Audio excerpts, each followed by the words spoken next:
Hey everyone, welcome back to Chat with FTO. Today we're going to be discussing work permits. Before you can work in Canada, you need a valid work permit. Don't let anyone lie to you that you can just come to Canada and work. Before you can work legally, you need to apply for a work permit. So here are the various types of work permits you can apply under. The first type of work permit is a closed work permit. What is a closed work permit?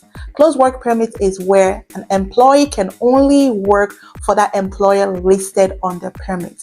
For an employer to be able to apply for closed work permit, the employer needs an LMIA. What is an LMIA? An LMIA is a labor market impact assessment. This is where the employer is showing to the Canadian government that there's no Canadian citizen or permanent resident who can complete the job. This is why they're hiring a foreign worker. In the past year now, the LMIA has been abused. So there's been a lot of restriction that only specific occupation can apply for an LMIA. I did mention that you need an LMIA before you can work, but it's actually something called an LMIA exempt work.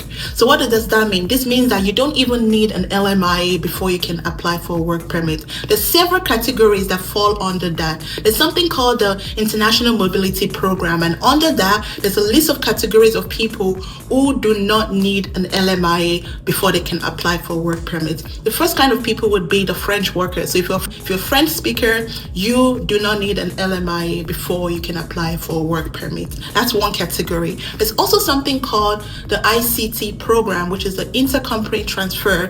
You don't need an LMIA before you can apply for a work permit. This is where if you have a foreign company from back home, you're coming to work in your subsidiary company or like a branch in Canada, you don't need an LMIA before you can apply for a work permit.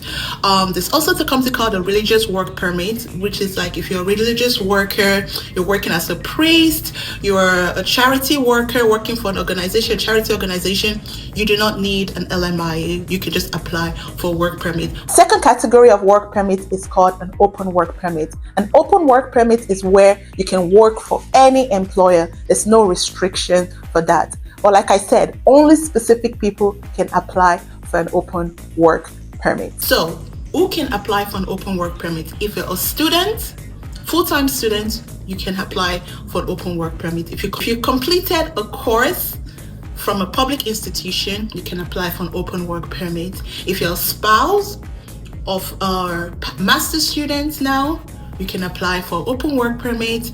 If you're submitted a permanent residency application, you can apply for an open work permit. If you're applying for a caregiver work program, you can apply for an open work permit, but it's occupation restricted. If you're a refugee claimant, you can apply for a work permit. If you're a vulnerable worker who's facing abuse from a previous employer, you can apply for an open work permit.